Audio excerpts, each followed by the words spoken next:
আসসালামু আলাইকুম প্রিয় ভাই ও বোনেরা, সবাই কেমন আছেন? আশা করি আল্লাহর রহমতে সবাই অনেক ভালো আছেন। আমিও আলহামদুলিল্লাহ ভালো আছি। অনেক দিন পরে একটা রেসিপি ভিডিও নিয়ে চলে এসেছি। এটা হচ্ছে খাসির মাংসের একটা রেসিপি। তো ভিডিওটা আমি ঈদের আগেই করেছিলাম, বেশ কয়েকদিন আগে করেছি, কিন্তু একটু অসুস্থতার কারণে এবং মন মানসিকতা ভালো ছিল না, তাই আমি ভিডিওটা আপলোড করতে অনেক লেট করেছি। এডিট করতে বা আপলোড করতে পারি নাই। তো যাই হোক, অনেকেই কিন্তু খাসির মাংসের একটা এক্সট্রা গন্ধের কারণে মাংসটা খেতে চান না।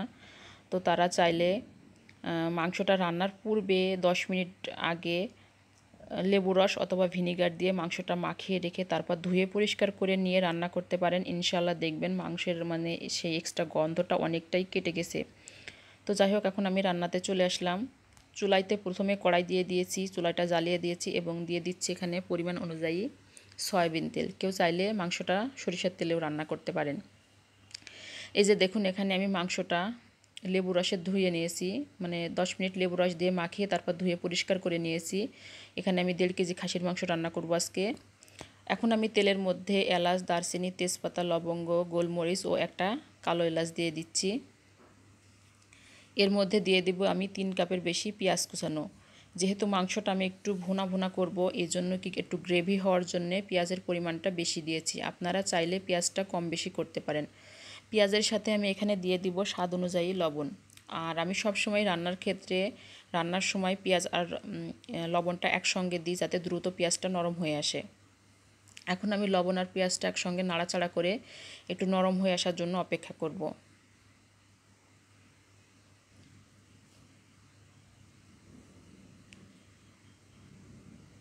পেঁয়াজটা এই যে মাশাল্লাহ একটু ভাজা ভাজা হয়ে নরম হয়ে গেছে। এখন আমি বাকি মশলাগুলো দিয়ে দিব। এখানে আমি 4 টেবিল চামচ আদা, রসুন এবং জিরার পেস্ট দিয়েছি। দিয়ে দিব 1 টেবিল চামচ হলুদের গুঁড়া এবং 2 টেবিল চামচ মরিচের গুঁড়া। প্রিয় ভাই ও বোনেরা, আমার কথাবার্তায় কাজে কর্মে যদি কোনো ভুল ত্রুটি হয়ে থাকে, প্লিজ সবাই ক্ষমা সুন্দর দৃষ্টিতে দেখবেন। যেহেতু আমি অনেক দিন পর পর ভিডিও আপলোড করি আর ভয়েস ওভারও অনেক দিন পর পর করি, এই জন্য আমার কথার ভিতরে একটা জড়তা চলে আসে। প্লিজ সবাই ক্ষমা সুন্দর দৃষ্টিতে দেখবেন।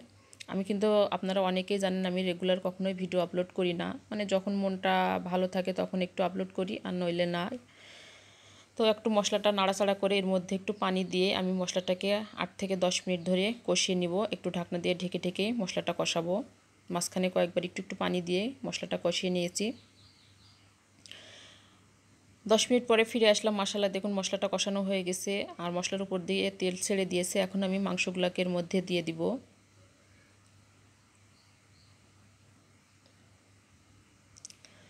এই যে মাংসগুলো দিয়ে এখন নাড়াচাড়া দিয়ে আমি আরও 10 মিনিট ঢাকনা দিয়ে ঢেকে রান্না করব। আমি আজকে পানি ছাড়াই মাংসটা রান্না করব। অনেকেই ভাবতে পারেন পানি ছাড়া কীভাবে মাংসটা রান্না হবে। তো আমি চুলার জালটা মিডিয়ামে রাখবো, হাইতে রাখবো না। আর মিডিয়ামে রাখার কারণে মাংস থেকে যে এক্সট্রা পানিটা বের হবে, ওই পানিতে কিন্তু মাংসটা সিদ্ধ হয়ে যাবে। আর মাংসটা আমি একবারে গলানো সিদ্ধ করব না, একটু শক্ত শক্ত থাকবে, এই জন্য আর কি আমি পানিটা ব্যবহার করব না। তো অনেকেই ভাবেন যে আমি এত অসুস্থ থাকি কেন, মানে আমার শাশুড়ি মারা গেছে, অনেকেই জানেন অনেকে জানেন না। তাকে নিয়ে আমার অনেক সময় টেনশনটা কাজ করে, এজন্য আমি বেশিরভাগ সময় অসুস্থ হই। প্লাস আমার মাইগ্রেনের সমস্যা আছে। দ্বিতীয়ত আমার কোনো বাচ্চা নাই, সেই কারণে বিভিন্ন ধরনের ওষুধ পানি খাওয়া লাগে, মানসিক টেনশনটা ভিতরে কাজ করে, এজন্য আর কি আমি বেশিরভাগ সময় অসুস্থ থাকি। তো যাই হোক, বেশি কথা বলে ফেললাম। আবারও আমি 15 থেকে 20 মিনিটের জন্য ঢাকনা দিয়ে ঢেকে রাখলাম। এর মাঝখানে দিয়ে দিয়েছি আমি ধনিয়া গুঁড়া। তো ধনিয়া গুঁড়াটা রান্নার মাঝখানে অথবা শেষে ব্যবহার করি। এই যে 20 মিনিট পরে ফিরে এসে দেখুন আমি এর মধ্যে দিয়ে দিচ্ছি কিছু কাঁচামরিচ এবং দিয়ে দিব একটু পেঁয়াজের বেরেস্তা। মাংসটা কিন্তু আমার অনেকটাই সিদ্ধ হয়ে গেছে। এই যে হাড্ডি থেকে মাংসগুলো খুলে এসেছে। আমি কিন্তু এখানে এক্সট্রা কোনো পানি দেইনি। পেঁয়াজ বেরেস্তা দেওয়ার পরে আরও আমি 5-7 মিনিট ঢাকনা দিয়ে ঢেকে রাখবো। 5-7 মিনিট পরে ফিরে আসলাম। দেখুন আমার চুলা মাংসটা যেভাবে ফুটতেছে আপনারা দেখেই বুঝতে পারছেন যে চুলা জালটা মিডিয়ামে আছে, আমি হাইতে করি নাই। আবারও একটু ঢাকনা দিয়ে কয়েক মিনিট রেখে তার মধ্যে আমি দিয়ে দিব ভাজা মশলার গুঁড়াটা। তো এর মাঝখানে আমি 4টা রসুনও দিয়ে দিয়েছিলাম, সেই ভিডিওটা আমার স্কিপ হয়ে গেছে, এজন্য আর আপনাদের দেখাতে পারিনি। যে এখন আমি দিয়ে দিচ্ছি ভাজা মশলার গুঁড়া, দিয়ে আরও একটু ঢেকে রাখতেছি। তো মাশাআল্লাহ দেখুন আমার ফাইনালি মাংসটা রান্না হয়ে গেছে। আর আপনাদের কাছ থেকে আমি এখানে বিদায় নিয়ে নিব। দোয়া করি সবাই ভালো থাকেন, সুস্থ থাকেন। আল্লাহ হাফেজ।